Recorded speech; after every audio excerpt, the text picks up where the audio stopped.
దేవుని పిల్లలకందరికీ మన రక్షకుడు మన విమోచకుడు యేసుక్రీస్తు నామమున అందరికీ వందనాలు చెల్లిస్తూ ఉంటున్నాను. Thank you. అలాగే వేదికను అలంకరించినటువంటి దైవ సేవకులకు ప్రత్యేకమైనటువంటి వందనాలు చెల్లిస్తూ ఉంటున్నాను. ప్రియమైన దేవుని పిల్లలారా, బైబిల్ ఓపెన్ యూనివర్సిటీ ఇండియా ఇంటర్నేషనల్లో ప్రతి పాఠం కూడా చాలా ప్రాముఖ్యమైనటువంటి పాఠాలు కనుక సుదూర ప్రాంతాల నుంచి వచ్చి ఎంత కష్టమైన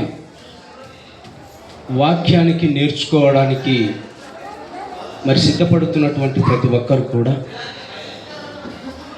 పాఠాన్ని జాగ్రత్తగా ఆలోచించవలసిందిగా ప్రేమతో కోరుతూ ఉంటున్నాను. ఎంబీటీహెచ్ ఫస్ట్ ఇయర్ చదువుతున్నటువంటి వారికి బైబిల్లో అశ్లీలత ఉన్నదా అన్నటువంటి ఆలోచింపజేసే ఉన్నతమైనటువంటి పాఠం. ఇలాంటి పాఠాలు ఎక్కడా వినిపించవు. ఒక బైబిల్ ఓపెన్ యూనివర్సిటీ ఇండియా ఇంటర్నేషనల్లోనే మనకు వినపడతాయి. అయితే అపార్థం చేసుకునకుండా ఆ పాఠంలో ఉన్నటువంటి భావాలను అర్థం చేసుకోవడానికి ప్రతి ఒక్కరు కూడా ప్రయత్నించాల్సిందిగా ప్రేమతో కోరుతూ ఉంటున్నాను. ముఖ్యంగా ఇప్పటికే బైబిల్ మీద ఎన్నో అభండాలు వేస్తూ బైబిల్ మత గ్రంథం అని, అలాగే బైబిల్లో అశ్లీలత ఉన్నది అని నాస్తికులు, హేతువాదులు, అలాగే మత ఛాందసవాదులు ఇప్పటికే ప్రపంచమంతా అల్లుకుపోయారు. క్రైస్తవ్యం మీద దాడులు జరుగుతూ ఉన్నాయి. బైబిల్ మీద బురద చల్లటం కూడా జరుగుతూ ఉంది. ఇక విచిత్రమైనటువంటి విషయం ఏంటంటే, ఇతర దేశాలకు సంబంధించిన గ్రంథము అని అమెరికాను పొగుడుతున్నటువంటి అనేక మంది ఉన్నారు. అదే అమెరికాలో బైబిల్ గ్రంథంలో ఉన్నటువంటి పాఠ్యాంశాలను స్కూళ్ళల్లో బ్యాన్ చేసినది కూడా చాలామందికి తెలియదు. మనకు మాత్రమే తెలుసు. క్రైస్తవ దేశం అనుకుంటున్నటువంటి అమెరికాలో కూడా బైబిల్ పాఠాలను పిల్లల పాఠ్య పుస్తకాల నుంచి తీసివేసేశారు. ఇదంతా మనకు తెలుసు. అయితే ప్రియమైన దేవుని పిల్లలారా, అశ్లీలత అన్నది నిజముగా ఎవరు కల్పించినది, ఎలా జరుగుతున్నది, అది దేవుని వలన జరుగుతున్నదా లేదా మనుషుల వలన జరుగుతున్నదా అన్నటువంటి పూర్తి అవగాహన ఈరోజు నేటి సమాజానికి లేదని చెప్పవచ్చు. ఇక క్రైస్తవం గురించి చెబితే, నిజముగా క్రైస్తవ్యం ఈ భారతదేశంలోనే కాదు, ఈ ప్రపంచంలో ఉంది గనుకనే ప్రపంచ దేశాలకు నిజముగా దేవుడు చూపుతున్నటువంటి ప్రేమ క్రైస్తవులను బట్టి. ఎందుకు చెప్తున్నాను అంటే, ప్రపంచమంతా కంట్రోల్లో ఉందంటే ఒక విధముగా క్రైస్తవ్యము చూపుతున్నటువంటి ప్రేమ. క్రైస్తవ్యం పేరు చెప్పగానే మనకు వినపడేది ఏంటంటే ప్రేమ, ఆప్యాయత, అలాగే స్నేహము, ఇవన్నీ కనపడతాయి, మనకు తెలుసు. ఇకపోతే మరొక విషయం చెప్తాను. మా ప్రాంతంలో జరిగినటువంటి విషయం, మా ప్రొద్దుటూరు, మైదుకూరు ఆ ప్రాంతంలో జరిగినటువంటి ఒక సంఘటన. క్రైస్తవ్యంలోకి వచ్చిన తర్వాత, క్రొత్తలో బాప్తిసం తీసుకున్న తర్వాత చాలామందిలో భక్తి ఎక్కువ కనబడుతూ ఉంటుంది. అవునా కదా? భక్తి ఎక్కువగా కనబడుతూ ఉంటుంది. అందులో నిజముగా ఒక వ్యక్తి ఏం చేశాడు అంటే, బాప్తిసం తీసుకున్న తర్వాత క్రొత్తగా ఎక్కడ సినిమా పోస్టర్ కనబడినా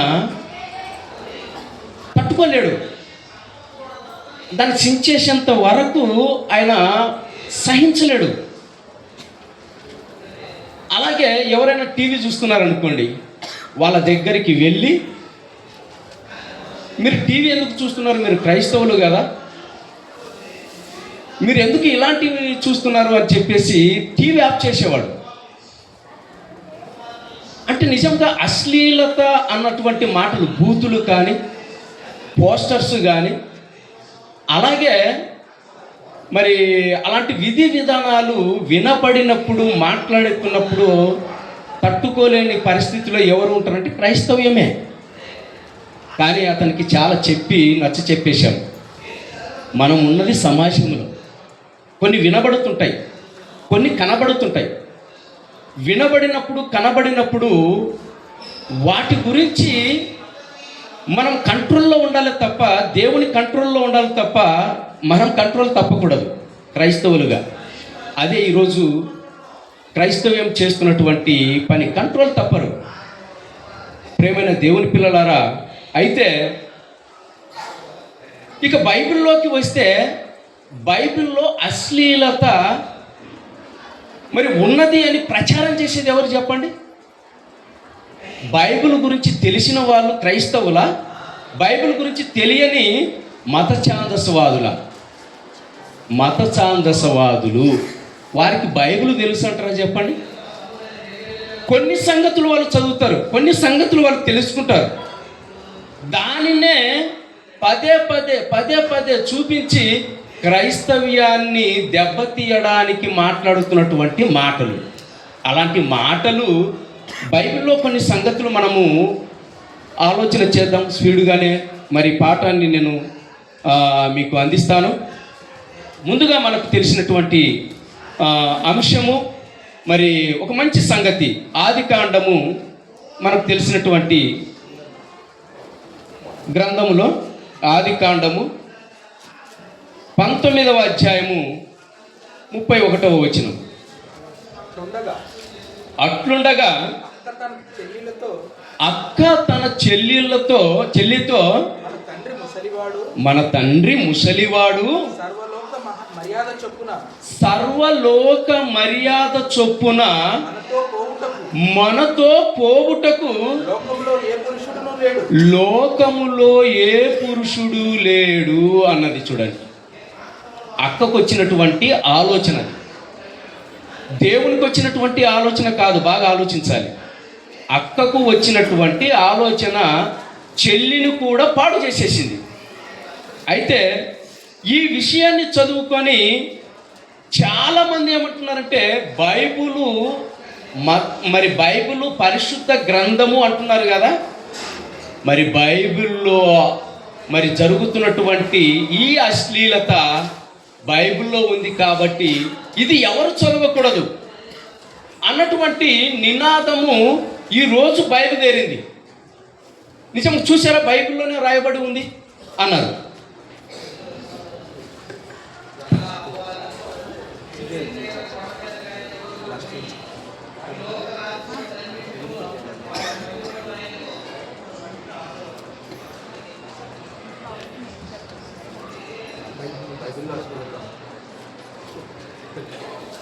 థ్యాంక్ యూ. అక్కడ చెబుతూ మళ్ళీ చదవండి ఆ మాటను. అట్లుండగా అక్క తన చెల్లెళ్ళతో మన తండ్రి ముసలివాడు సర్వలోక మర్యాద చొప్పున మనతో పోవుటకు లోకములో ఏ పురుషుడును లేడు అన్నాడు. మరొక మాట చూద్దామా? మరొక మాట 20వ అధ్యాయము ఆదికాండము 20వ అధ్యాయము 12వ వచనం. మరొక సందర్భం. అంతేకాక ఆమె నా చెల్లెలను మాట నిజమే, ఆమె నా తండ్రి కుమార్తె గాని నా తండ్రి కుమార్తె కాదు.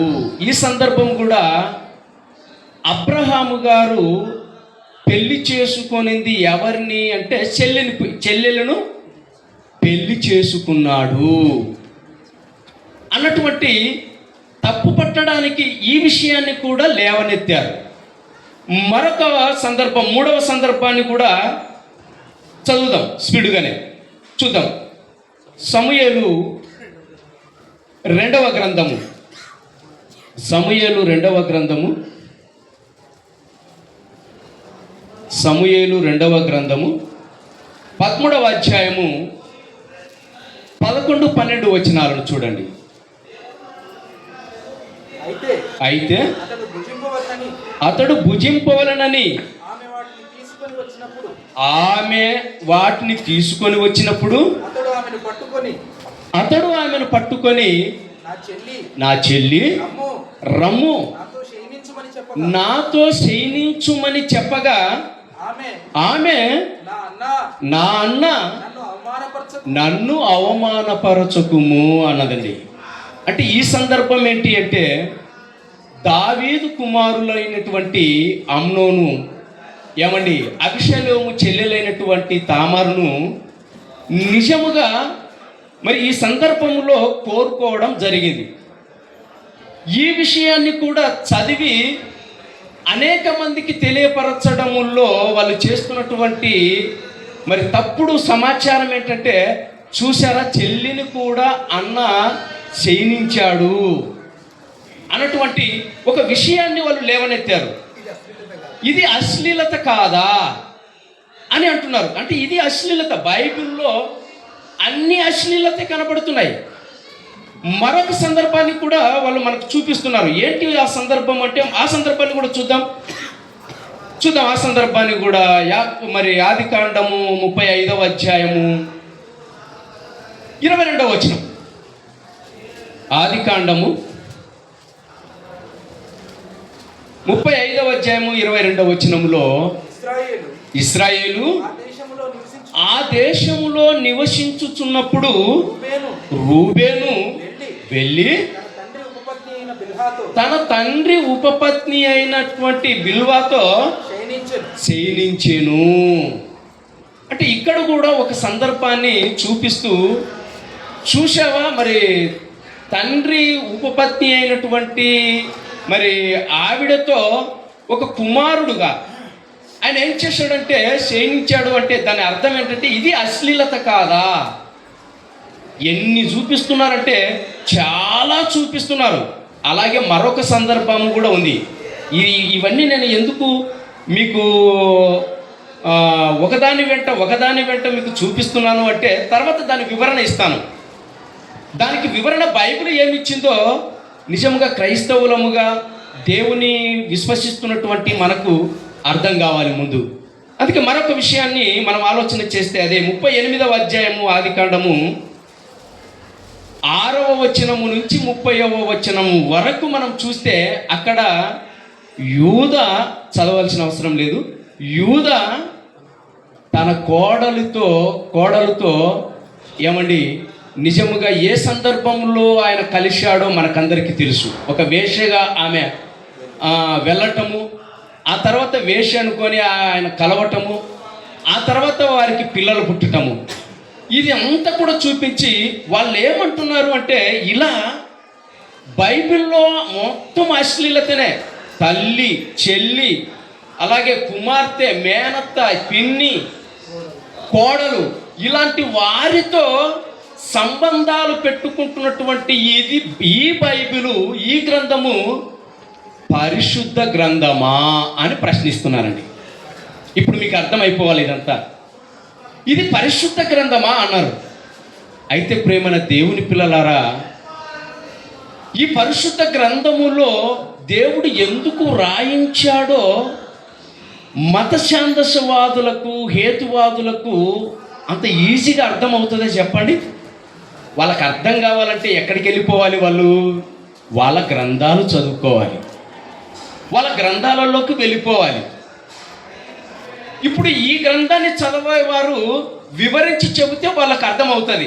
పోని వాళ్ళు 1 గంట సబ్జెక్టు వింటారా కూర్చొని మన ముందు వచ్చి కూర్చుంటారా? వాళ్ళు కూర్చుంటే వాళ్ళకు అర్థం చేయిస్తాము, వారికి బాప్తిస్మం కూడా ఇస్తాం.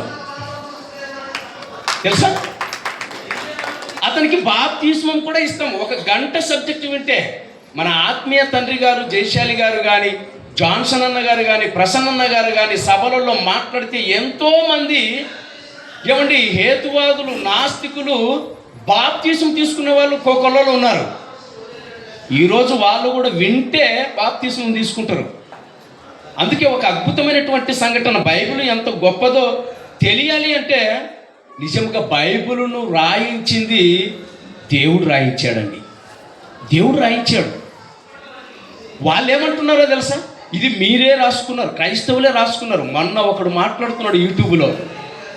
ఏం మాట్లాడుతున్నాడంటే వాళ్ళ గ్రంథం ఆ బైబిల్ను వాళ్ళే రాసుకున్నారు, క్రైస్తవులే రాసుకున్నారు అంటున్నాడు. మనం రాసుకున్నావా? తెలుస్తే కదా బైబిల్ గురించి. అందుకే బైబిల్లో ఒక మాట చూడండి, ఒక మాట పేతురు గారు రాసినటువంటి రెండవ పత్రిక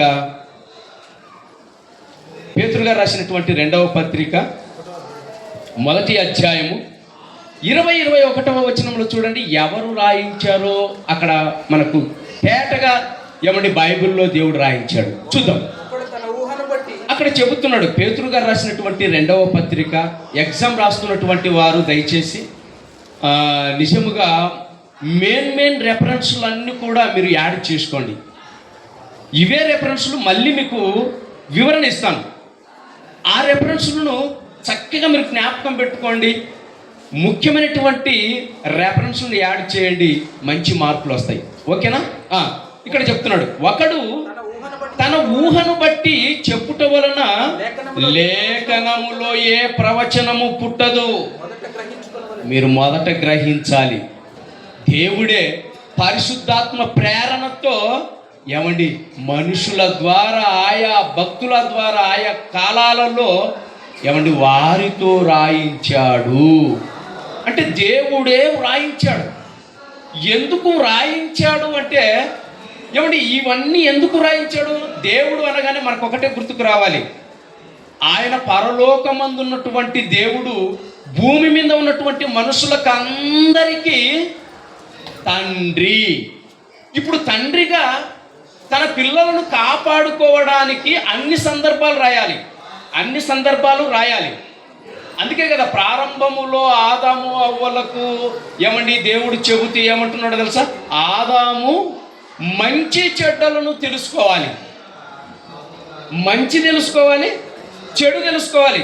ఇప్పుడు మంచి ఒకటే మనకు తెలిసింది అనుకోండి, చెడు గురించి తెలియలేదు అనుకోండి, చెడు ఏదో నీకు అర్థమవుతుందా? చెడు గురించి కూడా తెలియాలి కదా. అప్పుడే చెడు ఏంటో నీకు తెలిస్తే ఆ చెడుకు నువ్వు దూరం అవుతావు. అందుకే దేవుడు సమస్తాన్ని రాయించాడు. మంచి చేసినటువంటి సందర్భాలు రాయించాడు, చెడు చేసినటువంటి సందర్భాలు రాయించాడు. మంచి చేసింది దేవుని పిల్లలే, చెడు చేసింది కూడా ఎవరు? దేవుని పిల్లలే. అందుకే అన్ని సందర్భాలు రాయించారు. మిగతా వాళ్ళు ఈ చెడు చేసినటువంటి వారి కంటే మిగతా వారు కూడా దెబ్బ తినకూడదు. ఇది దేవుని ఆలోచన. అందుకే దేవుడు రాయించినటువంటి ఈ మాటలను ఎలా చదువుకోమని చెప్పాడు అంటే, ఎలా పడితే అలా చదివితే మనకు అర్థం కాదండి. ఎలా పడితే అలా చదివామనుకోండి మనకు అర్థం అవుతుందా చెప్పండి? అందుకే దానికి ఒక ప్రాసెస్ చెప్పాడు. అదే మనకు తెలిసినటువంటి యెషయా గ్రంథంలో చూడండి. యెషయా గ్రంథం 34వ అధ్యాయము 16వ వచనం.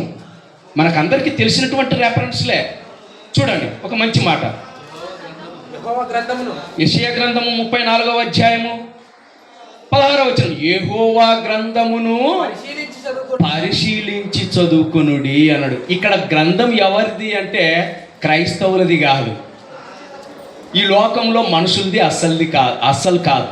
ఇంకెవరిది అంటే దేవుని గ్రంథం, యెహోవా గ్రంథం. దేవుని గ్రంథమును మీరు ఎలా చదువుకోవాలి అంటున్నాడు అంటే పరిశీలించి చదువుకోవాలి.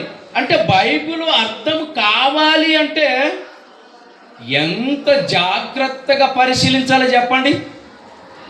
అంటే నిజంగా ఈరోజు సంతోషన్న దగ్గరికి వెళ్ళిపోయాం. ఒకప్పుడు ప్రారంభములో డాడీ గారు ఈ క్లాసులు ప్రారంభించినప్పుడు ఒకే డిగ్రీ MBTH ఫైనల్. అయితే విచిత్రం ఏంటో తెలుసా, ఆ ఒక్క డిగ్రీ రాస్తేనే నిజముగా వాళ్ళకు ఆ రోజు రాసినటువంటి వరకు మంచి నాలెడ్జ్ ఉంది, ఇప్పటికీ మంచి పట్టు ఉంది బైబిల్ మీద. ఎందుకు అంత పట్టుందో తెలుసా? ఎందుకు అంత పట్టుందో తెలుసా? ఆ రోజు 1 డిగ్రీ అయినా బైబిలును బాగా చదివేవారు. బైబిలును పరిశోధించి బాగా చదివి ఎంబీటీహెచ్ రాశారు. అందుకే మన మధ్యలో చాలామంది ఓల్డ్ దైవ సేవకులు ఉన్నారు. ఎంత చక్కగా బోధ చేస్తుంటారో చెప్పండి. మరి ఇప్పుడు ఏమైపోయిందో తెలుసా? ఇప్పుడు పాఠాల పుస్తకం మన దగ్గరకు వచ్చేసింది, బైబిల్ పక్కన పెట్టేశారు. పాఠాలు ఊరికి చదువుకొని ఏమండి ప్రిపేర్ అయిపోయి ఎగ్జామ్ అలాగే రాసేస్తున్నారు. అంటే బైబిల్ను ప్రక్కన పెట్టేశారు. ఏది ప్రక్కన పెట్టేశారు? ఏమంటే పుస్తకం ఉంది కదా, డాడీ రాయించినటువంటి డిగ్రీ పుస్తకాలు ఉన్నాయి కదా, ఆ పుస్తకాలు చూసుకుంటూ బైబిల్ చూసుకుంటూ ప్రిపేర్ అయిన వాళ్ళు ఎవరైనా ఉన్నారా? తక్కువ. నేను చెప్తాను, ఎందుకంటే చాలామంది తక్కువ. మేము బాగా చదివామండి బైబిల్. పుస్తకం పెట్టుకుంటాము, డిగ్రీ పుస్తకం పెట్టుకుంటాము, తర్వాత బైబిల్ చూసుకుంటాము. పదే చూసుకుంటే దేవుని జ్ఞానం మనకు బాగా అర్థమవుతుంది. అందుకే పరిశీలించి చదువుకోమన్నాడు. అందుకే పరిశీలించి చదువుకోవాలి. అందుకే చెబుతూ ఏమంటే నిజంగా ఒక మాట అలా పరిశీలించి చదివితే ఏమర్థమవుతుందో చెప్తున్నాడు చూడండి. కీర్తనల గ్రంథము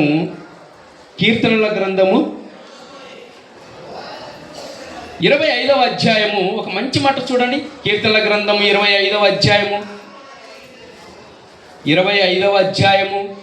14వ వచనం అక్కడ చెప్తున్నాడు చూడండి. బైబిల్ను పరిశీలించి చదువుకోవటం బట్టి మీకు ఏమర్థమవుతుందంటే యెహోవా మర్మము. కీర్తనల గ్రంథం 25వ అధ్యాయము 14వ వచనం, యెహోవా మర్మము ఆయన యందు భయభక్తులు గలవారికి తెలిసి ఉన్నది. చదవండి. ఆయన తన నిబంధన అంటే పుస్తకమును లేదా 66 పుస్తకాలు కలిగినటువంటి మహాజ్ఞాన గ్రంథాన్ని వారికి తెలియజేయును అన్నాడు. చూడండి, ఏం చదివితే మీకు జ్ఞానం వస్తుంది? మనకి ఏమి చదివితే జ్ఞానం వస్తుంది అంటే ఆయన గ్రంథమును చదివితే ఆయన మర్మములు అంటే తెలియని సంగతులు మనకు తెలియపరుస్తాడు. పాత క్రొత్త నిబంధనలు చదివితే ఏమండి ఆయన మర్మములు మనకు తెలియపరుస్తాడు. అంటే ఆయన భక్తులకు అన్నాడు చూడండి. నిజముగా భక్తి ఉన్న వాళ్ళు ఏమండి చదివితే దేవుడు ఖచ్చితంగా ఏమండి ఆ జ్ఞానాన్ని మనకిచ్చేస్తాడని. ఏమండి నిజంగా అలాంటి మహాజ్ఞానాన్ని ఏమండి నేర్చుకున్నటువంటి ఒకే ఏమండి భక్తుడు అని చెప్పచ్చు, అలాగే దైవజనుడు అని చెప్పచ్చు మన ఆత్మీయ తండ్రి గారండి. 25 సంవత్సరాలు బైబిలును చదివి నేర్చుకొని ఏమండి ఆయన అల్లునికి ఆయన కుమారునికి వాళ్ళకు మాత్రమే చెప్పుకోకుండా ఇంతమందికి ఎందుకు చెప్పాడు చెప్పండి? ఈరోజు ఎంతమంది నేర్చుకున్నారు చెప్పండి? ఏమండి విశ్వవిద్యాలయముగా పిలువబడుతుంది. ఈరోజు 8 రాష్ట్రాల నుంచి ఇతర దేశాల నుంచి వచ్చి ఏమండి ఎంతమంది ప్రిన్సిపాల్స్, ఎంతమంది డిప్యూటీ డైరెక్టర్స్, ఎంతమంది అడిషనల్ డిప్యూటీ డైరెక్టర్స్, లెక్చరర్స్ ఎంతమంది ఉన్నారు చెప్పండి? ఈరోజు మనం వెళ్ళి మన ప్రాంతాలలో బోధ చేస్తుంటే అందరూ ఎదురు చూస్తున్నారు. ఆ జ్ఞానము జేశాలి పీడి సుందరరావు గారు మన ఆత్మీయ తండ్రి గారు నేర్చుకోబట్టి. విచిత్రం ఏంటంటే నిజముగా ఆయన చెప్పాడు. ఏమండి మన వాళ్ళందరూ ఏమండి నిజముగా బైబిల్ ఓపెన్ యూనివర్సిటీలో చాలామంది బోధ చేస్తున్నారు. ఎలాంటి బోధ చేస్తున్నారంటే నిజంగా ఒక మంచి మాట చూద్దామా? పేతురు గారు రాసినటువంటి మొదటి పత్రిక 2వ అధ్యాయం 15వ వచనం చూడండి. ఒక అద్భుతమైనటువంటి మాట చూడండి. పేతురు గారు రాసినటువంటి మొదటి పత్రిక 2వ అధ్యాయము 15వ వచనం చూడండి దయచేసి. ఏలైనగా మీరు ఇట్లు యుక్త ప్రవర్తన గలవారై అజ్ఞానముగా మాటలాడు మూర్ఖుల నోరు మూయుట అది దేవుని చిత్తము అన్నాడు చూడండి. అజ్ఞానముగా మాటలాడు మూర్ఖుల నోరు మూయించాలి అంటే బైబిలును పరిశీలించాలి. బైబిలును నేర్చుకోవాలి.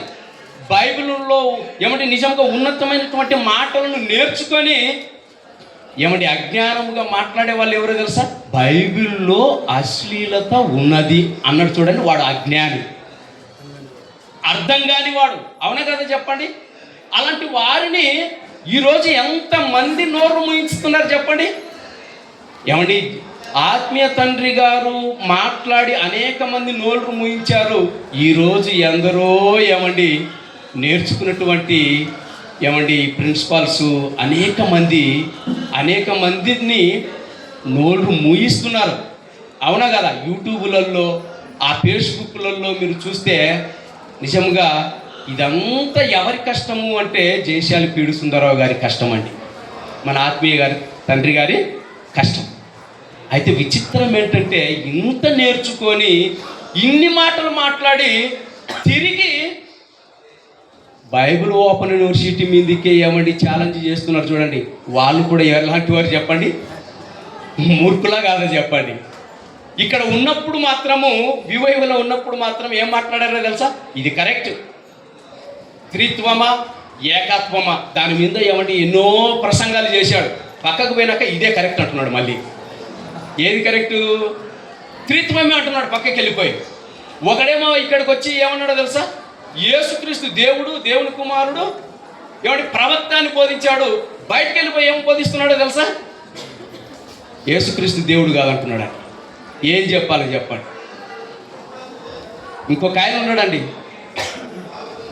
10 సంవత్సరాలు నేను కష్టపడి చదివి ఈ జ్ఞానాన్ని బయటకు తీశాను అన్నాడు. ఒకప్పుడు ఇక్కడ బాగా నెంబర్ 1గా ఉన్నాడు. అంటే 10 సంవత్సరాలు నువ్వు చదివావా? ఏమండి ఆత్మీయ తండ్రి గారు కదా మనకు నేర్పించింది. ఏమండి అందుకే ప్రేమని దేవుని పిల్లలారా, మూర్ఖుల నోరు మూయించడానికే ఏమండి ఈ మహాజ్ఞానాన్ని పరిశీలించి చదువుకొని ఇందులో చివరి వరకు నిలబడాలండి. చివరి వరకు నిలబడాలి. మేము 30 సంవత్సరాలు అవుతుందండి బైబిల్ ఓపెన్ యూనివర్సిటీలోకి వచ్చి. మా ముందు ఎందరో వెళ్ళిపోయినటువంటి వారిని నిజము మేము ఎక్కడ ఏమండి వాళ్ళను మెచ్చుకోలేదు. వాళ్ళను ఎందుకు మెచ్చుకోలేదు? మహావృక్షం జయశాలి పీడి సుందరరావు గారు, కొమ్మలన్నీ ఆయన వద్ద బ్రతకాల్సిందే, ఆయన దగ్గర పెరగాల్సిందే, అక్కడే నీడ ఉంటుంది.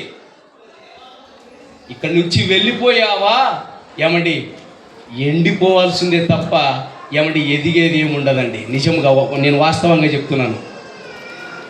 అందుకే ప్రేమనే దేవుని పిల్లలారా, ఇప్పుడు నిజంగా పాఠంలోకి వెళ్దాము.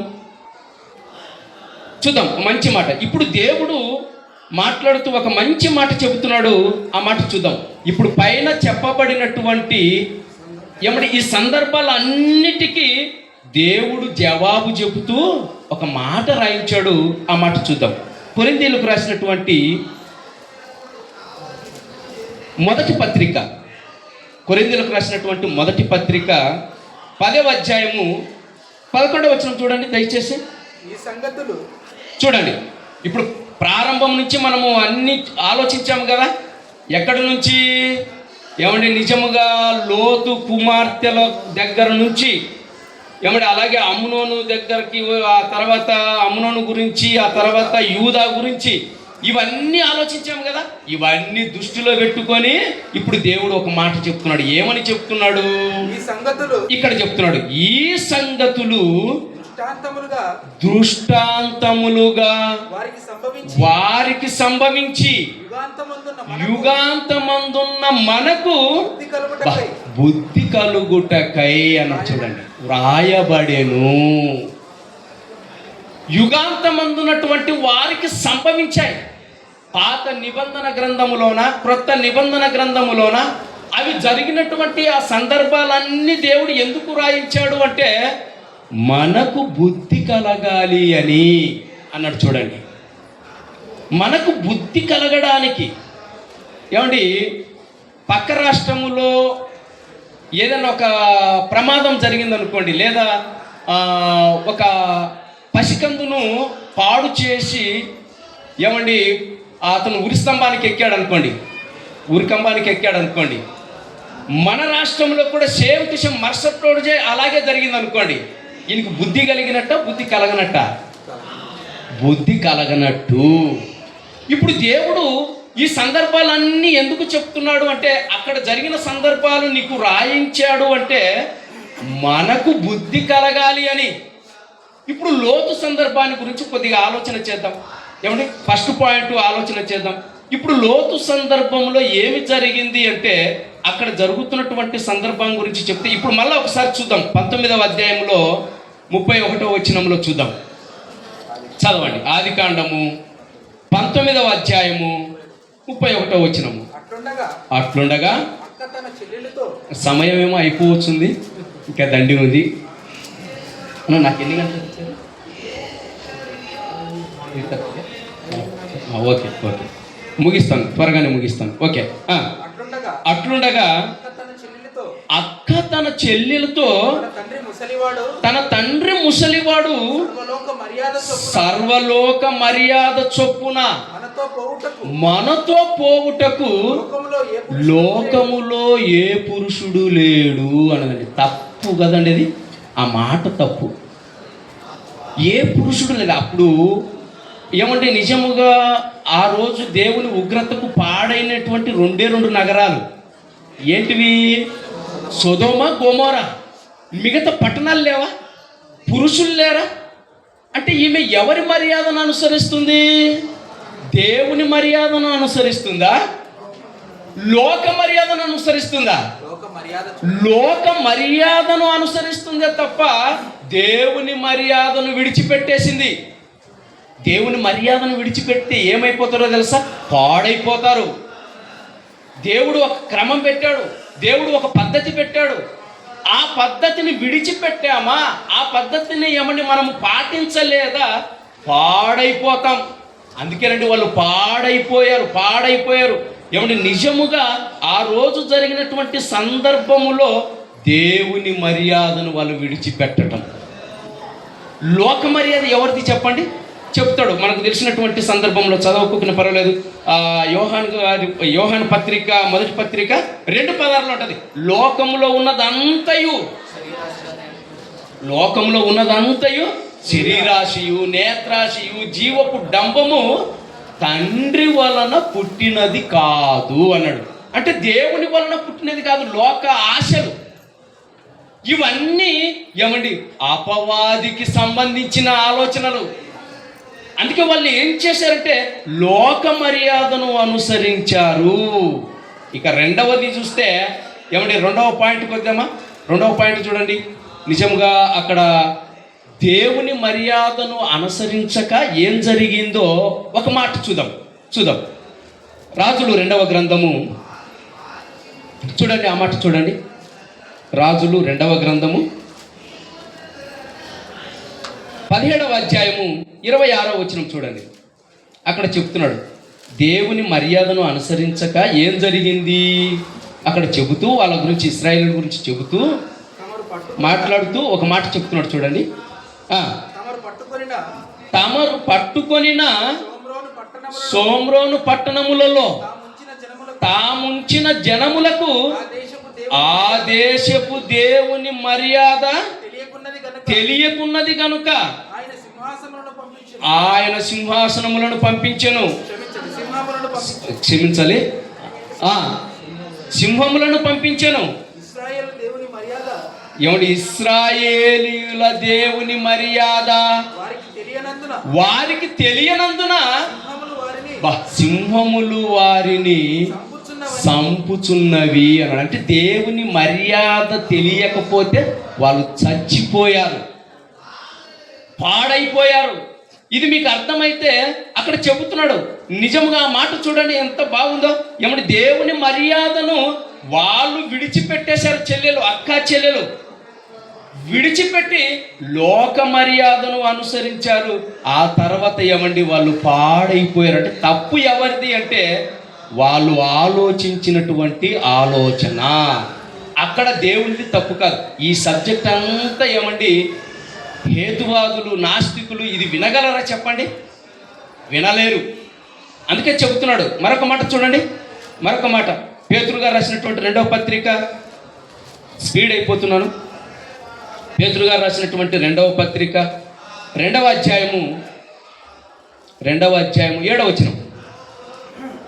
దుర్మార్గుల అక్కడ చెప్తున్నాడు ఒక మాట. ఏం చెప్తున్నాడు? దుర్మార్గుల కామ వికారయుక్తమైన నడవడి చేత బహు బాధపడిన నీతిమంతుడగు లోతు. ఏమండి, లోతు గారు మాత్రము ఎలాంటి వాడట? ఏమండి, నీతిమంతుడండి. పాపుల మధ్య ఏమండి ఏ పాపము లేనివాడు. కానీ కూతుర్లు చేసేటువంటి చిన్న తప్పిదం ఏంటంటే ఏమండి లోక మర్యాదను అనుసరించి తప్పు చేశారు. ఇక 3వ పాయింట్లకు వచ్చేసరికి ఒక మాట ఉంటుందండి. అబ్రహాం గారి గురించి చూద్దాం. అబ్రహాం గారు ఎందుకు చెల్లెలని మాట్లాడాడో ఆ మాట కూడా చూడండి. ఆదికాండము 20వ అధ్యాయము మరలా చూద్దాం ఆ మాటను. 12వ వచనం. ఆదికాండము 20వ అధ్యాయము 12వ వచనం.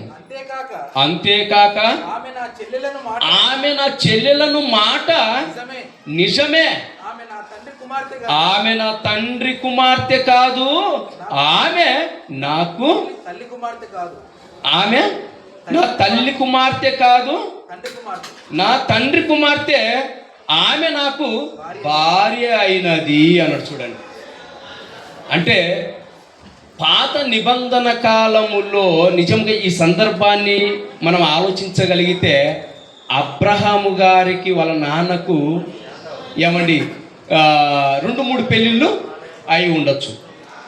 తల్లి కుమార్తె అన్నాడు కాబట్టి, అంటే అప్పుడు కాల పరిస్థితి ఏంటంటే నిజముగా దేవుని సంకల్పాన్ని నెరవేర్చడానికి ఏమండి దేవుడు కూడా ఏం చేశాడు అంటే చూచి చూడనట్టు ఉన్నాడు.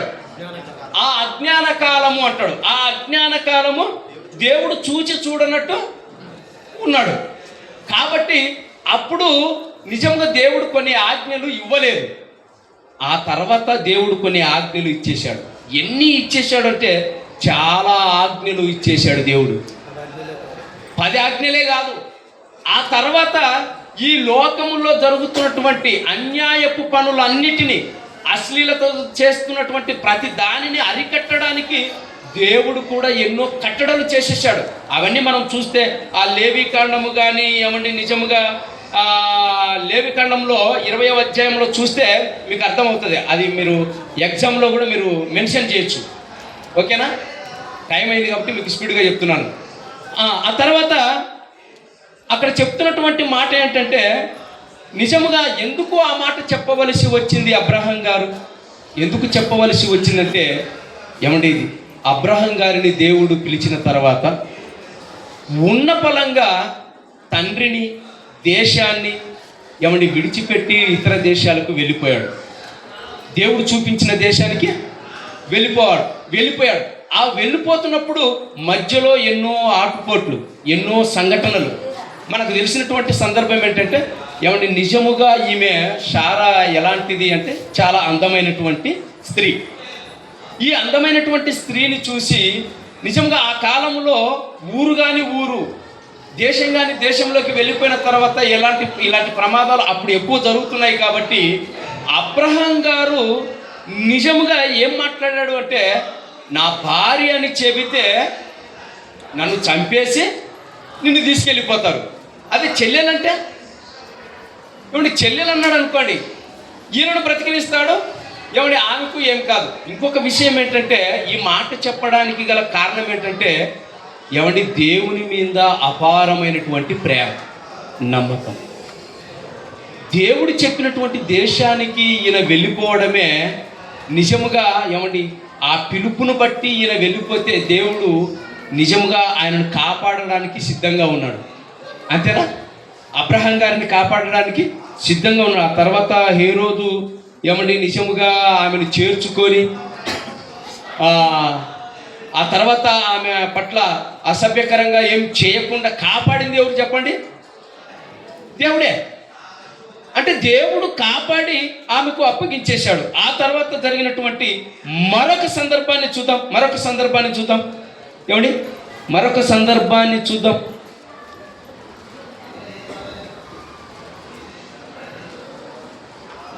ఆదికాండము చూడండి, ఆ మాట చూడండి. ఆదికాండం 12వ అధ్యాయము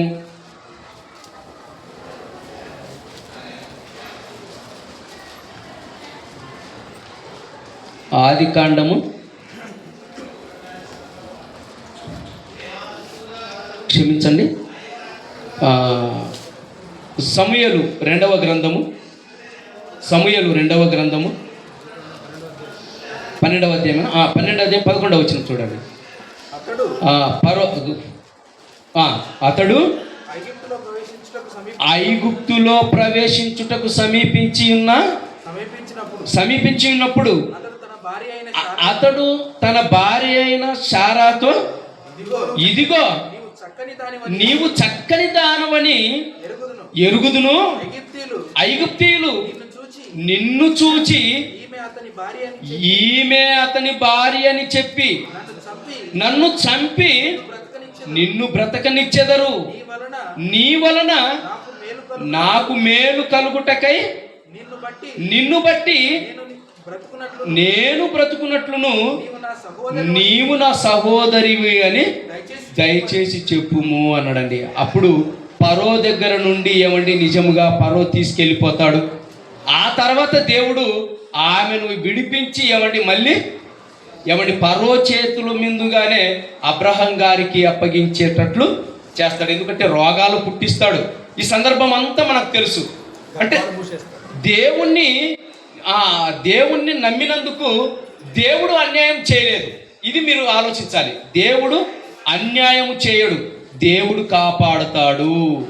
దాన్ని బట్టి ఈమె నా చెల్లెలు అని చెప్పేశాడు. ఓకే, తర్వాత మరొక సందర్భాన్ని చూద్దాం. సమూయేలు 2వ గ్రంథము 13వ అధ్యాయము 11-12 వచనాలు చూడండి. 11-12 వచనాలు. అయితే అతడు భుజింపవలనని ఆమె వాటిని తీసుకొని వచ్చినప్పుడు అతడు ఆమెను పట్టుకొని నా చెల్లి రమ్ము నాతో శయనించుమని చెప్పగా ఆమె నా అన్న నన్ను అవమానపరచకుము అన్నదండి. నిజంగా ఇక్కడ జరిగినటువంటి సందర్భం ఏంటంటే, ఇక్కడ తప్పు చేస్తున్నది దేవుడు కాదు. ఎవరు తప్పు చేస్తున్నారు?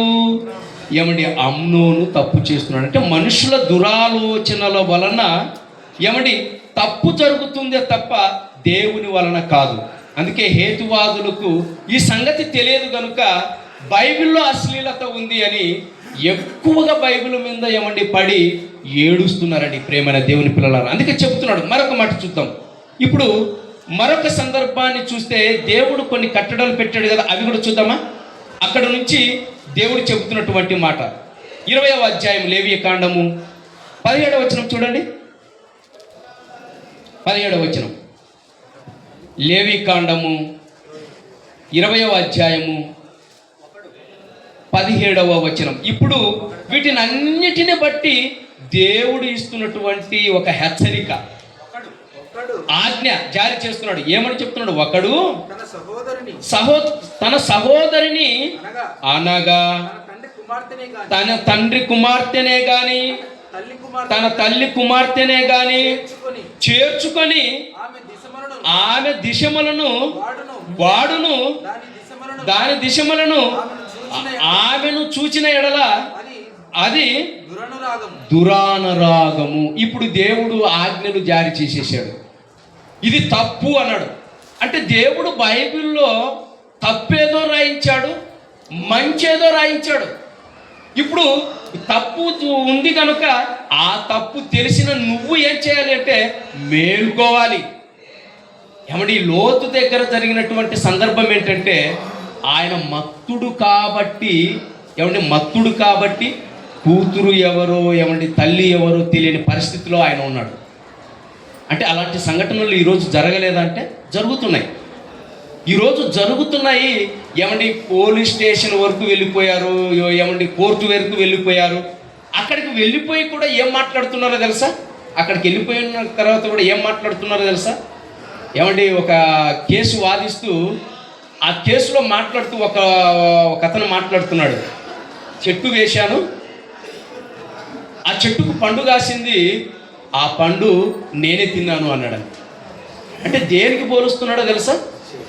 ఏమండి చెట్టును పోలుస్తున్నాడు, ఏమండి ఇటు కూతురును పోలుస్తున్నాడు అండి. కూతురును పాడు చేశాడు, కూతురును పాడు చేసి జైలుకి వెళ్ళిపోయాడు. జైలు కోర్టులో వాడు మాట్లాడుతున్నటువంటి మాట ఏంటో తెలుసా? చెట్టుతో పోలుస్తున్నాడు వాడు. ఏమండి దేవుడు చెప్పినటువంటి మర్యాద అది? ఏమండి దేవుడు చెప్పినటువంటి మర్యాద వాడు సృష్టించుకుంటున్నాడు అది. అంటే వాడు చెబుతున్నటువంటి మాటలు ఎలా ఉన్నాయంటే దేవునికి వ్యతిరేకముగా, ఏమండి దేవునికి విరుద్ధముగా చేస్తున్నాడు చూడండి. అందుకే ఇలాంటి వారిని దేవుడు శిక్షించేస్తాడండి, శిక్షిస్తాడు. అలా శిక్షించినటువంటి సందర్భమే ఏమండి యాకోబు గారి కుమారుడైనటువంటి రూబేను గురించి ఒక మాట చూసుకుందామా? చూసుకొని ముగించుకుందాము. చూద్దామా? చూడండి రూబేను గారి పద్ధతి చూడండి. అక్కడ ఒక మాట, ఒక సందర్భాన్ని చెబుతూ 35వ అధ్యాయము ఆదికాండము ముగించుకుందామండి. 35వ అధ్యాయము 22వ వచనం. ఇశ్రాయేలు ఆ దేశములో నివసించుతున్నప్పుడు రూబేను వెళ్ళి తన తండ్రి అయిన ఉపపత్నితో బిల్హాతో శయనించెను అన్నాడండి. నిజముగా యాకోబు గారికి పెద్ద కుమారుడైనటువంటి ఈయన చేసినటువంటి తప్పు ఏంటంటే నిజముగా ఏమండి తండ్రి ఉపపత్నితో ఏమండి శయనించటమే పెద్ద నేరం అండి. ఆయనకున్నటువంటి అధికారాన్ని, ఆయనకున్నటువంటి ఆధిక్యతను ఆయన పోగొట్టుకున్నాడు. ఆయన గురించి చెబుతూ 49వ వచనంలో చెప్తాడు. యాకోబు గారు చెబుతూ ఒక మాట చెప్తాడు చూడండి. 49వ అధ్యాయం 3వ వచనంలో ఒక మాట చెప్తాడు. ఏంటి ఆ మాట చూడండి. 49వ అధ్యాయం ఆదికాండము 3వ వచనం. రూబేను నీవు నా పెద్ద కుమారుడవు, నా శక్తియు, నా బలము యొక్క ప్రథమ ఫలము అన్నాడు చూడండి. అంటే పెద్ద కుమారునికి ఎంత ఆధిక్యత ఉంది చెప్పండి, ఎంత ఆధిక్యత. తండ్రి బలము అలాగే ప్రథమ ఫలము అన్నాడు. అంటే ఈ ప్రథమమైనటువంటి బలం, ప్రథమ ఫలం అంటే మంచి ఆధిక్యతను ఏం చేసుకున్నాడు అంటే పోగొట్టుకున్నాడు. ఎవరికి వచ్చింది అదంతా? ఏమండి చిన్న కుమారుడైనటువంటి యోసేపు గారికి వచ్చేసిందండి. యోసేపు గారికి వచ్చేసిందంటే ఆ అధికారం అంతా యోసేపు గారికి వచ్చేసింది. అతడు చేసినటువంటి తప్పును బట్టి. లేకపోతే ఏమండి ఈ చరిత్ర మరోలా ఉండేది, మరొక విధంగా ఉండేది. అంటే అతను చేసినటువంటి తప్పును బట్టి ఏమండి అతనికి రావలసినటువంటి ఏమండి ఆశీర్వాదాలన్నీ పోయాయి, యోసేపు గారికి వచ్చేసాయి. అంటే ఆయా కాలంలో అలాగే అమ్నోను చేసినటువంటి తప్పును బట్టి ఏం జరిగింది చెప్పండి? అమ్నోను చేసినటువంటి తప్పును బట్టి ఏమండి చనిపోయాడా? దేవుడు శిక్ష వేసేశాడు. అంటే దేవుడు శిక్ష వేసాడన్న సంగతి ఎవరికి తెలుసు చెప్పండి? హేతువాదులకు, నాస్తికులకు తెలుసా ఇది? శిక్ష వేసేసాడు, అతడు చచ్చిపోయాడు. ఏమండి అతన్ని చంపినందుకు ఏమండి ఆ అభిషేకంకు కూడా ఏమండి పదవి లేకుండా పోయింది. రాజు కావాల్సినటువంటి అభిషేకము ఏమైపోయాడు చెప్పండి? ఏమండి ఆయనకు కూడా యాక్సిడెంట్ జరిగింది. అంటే ప్రమాదం. అంటే దేవుణ్ణి ధిక్కరించినందుకు, ఏమండి దేవుని మాటను మీరినందుకు, దేవునికి లోబడనందుకు ఎన్ని ప్రమాదాలు చెప్పండి. ఈ ప్రమాదాల గురించి ఎవరికైనా తెలుసా చెప్పండి? ఆ లోతు సందర్భంలో జరిగినటువంటి సందర్భాలలో అందరిని చంపేశాడా? ఏమండి అంత ఏమండి శిక్షకు పాత్రులు అయిపోయారు. దేవుని మర్యాదను అనుసరించనందుకు ఏమండి వాళ్ళందరూ అలా అయిపోయారు. ఆ తర్వాత చివరిగా ఒక మాట అండి, చివరిగా ఏమండి యూదా కోడలుతో ఏమండి వెళ్ళటం అన్నది నిజంగా అది కూడా చరిత్రకు సంబంధించినటువంటి మాట అండి. ఆ సందర్భంలో ఏమండి యూదా తన కుమారులను ఇచ్చిన తర్వాత చిన్న కుమారుని ఆమెకి ఇవ్వకపోవటము, ఆమె ఏమండి తన తల్లి ఇంటి దగ్గర ఉండటము, అలాగే కొంతకాలము ఉండటము, ఆ తర్వాత యూదా వంశములో ఏమండి ఆ వంశాన్ని నిలబెట్టడానికి ఆమె చేసినటువంటి ఒక ఆలోచనే ఏమండి ఆ ఆలోచన మామ దగ్గరికి వెళ్ళటం. ఆ తర్వాత మామ దగ్గరికి వెళ్ళిన తర్వాత వేష అనుకొని ఏమండి కొన్ని పరికరాలు ఆమెకి ఇచ్చేసి ఆయన వెళ్ళిపోయిన తర్వాత జరిగినటువంటి సందర్భమే. ఆ సందర్భాన్ని ఒకసారి చూసుకుందాం బట్టండి, చూద్దాం బైబిల్లో 38వ అధ్యాయము 38వ అధ్యాయం ఆదికాండము 30వ వచనం చూడండి. చివరిగా తర్వాత తన చేతిని అతని సహోదరుడు బయటికి వచ్చిన 30 కదండి 28 26వ వచనం 26వ వచనం. యూదా వాటిని గుర్తుపట్టి నేను నా కుమారుడైన షేలాను ఆమెకు ఇయ్యలేదు గనుక ఆమె నాకంటే ఏమని మెచ్చుకుంటున్నాడో చూడండి మామ. ఆమె చేసింది తప్పు అని ముందు అన్నాడు. ఆ తర్వాత విషయం అర్థమైపోయిన తర్వాత ఏమండి ఆయన చెబుతున్నటువంటి మాట మామనే స్వయంగా చెప్తున్నాడు. ఏమని చెప్తున్నాడు? నాకంటే ఆమె నీతిమంతురాలు. ఎన్ని కష్టాలు భరించింది, ఎన్ని అవమానాలు భరించింది, ఎన్ని నిందలు భరించింది. చివరికి ఆమె చేసినటువంటి ఉపకారం ఏంటో తెలుసా ఏమండి? యూదా వంశాన్ని నిలబెట్టడానికి ఆమె చేసినటువంటి ప్రయత్నం అది. దానిని అశ్లీలత అంటే ఎలా చెప్పండి ఏమండి? అది అశ్లీలత. అందులో అశ్లీలత కనపడుతుందా? దేవుని ప్రణాళిక కనపడుతుంది, అక్కడ దేవుని సంకల్పం కనపడుతుంది. అంటే బైబిల్లో అంతా కూడా ఆదికాండము నుంచి ఏమైనా ప్రకటన గ్రంథము వరకు దేవుని సంకల్పమును రాయించాడే తప్ప దానిని నెరవేర్చడానికి ఏమండి ఆయా కాలాలలో ఆయా సందర్భాలలో ఏమండి ఆయన అజ్ఞాన కాలాలలో చూసి చూడనట్టు వెళ్ళిపోయాడు. ఇప్పుడు అలాంటి తప్పులు చేస్తే కుదరదు. ఇప్పుడు ఎందుకు కుదరదు అంటే ఇప్పుడు మనం ఎవరమో తెలుసా? క్రైస్తవులము. క్రీస్తును ధరించుకున్నటువంటి వారము. సర్వసత్యము వచ్చింది మనలోకి. ఇప్పుడు ఇవన్నీ చదువుతున్నప్పుడు ఏమంటే ఇవన్నీ కూడా మనకు పాఠాలు. ఓహో అలాంటి సందర్భాలు అప్పుడు జరిగాయా, మరి ఇప్పుడు కూడా జరుగుతున్నాయంటే ఏమని అర్థము? వాళ్ళకు జరిగినట్టే మనకు జరుగుతుందంటే మనకు బుద్ధి రాలేదని. క్రైస్తవులుగా పిలువబడుతున్నామే కానీ మనకు బుద్ధి రాలేదు. అలాంటి సందర్భాలు జరిగితే పాత నిబంధన కాలంలో జరుగుతున్న సందర్భాలు మనకు బుద్ధి కలగడానికి ఏమంటే యేసుక్రీస్తు వచ్చిన తర్వాత బాప్తిస్మం తీసుకున్న తర్వాత నిజముగానండి క్రైస్తవులముగా పిలువబడుతున్న మనము దేవుని యందు భయభక్తులు కలిగి